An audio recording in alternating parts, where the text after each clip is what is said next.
وإذا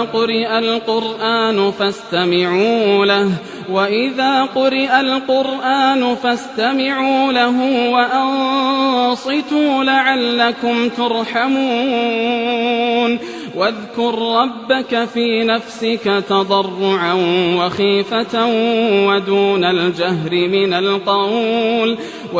الجهر من القول بالغدو والآصال ولا تكن من الغافلين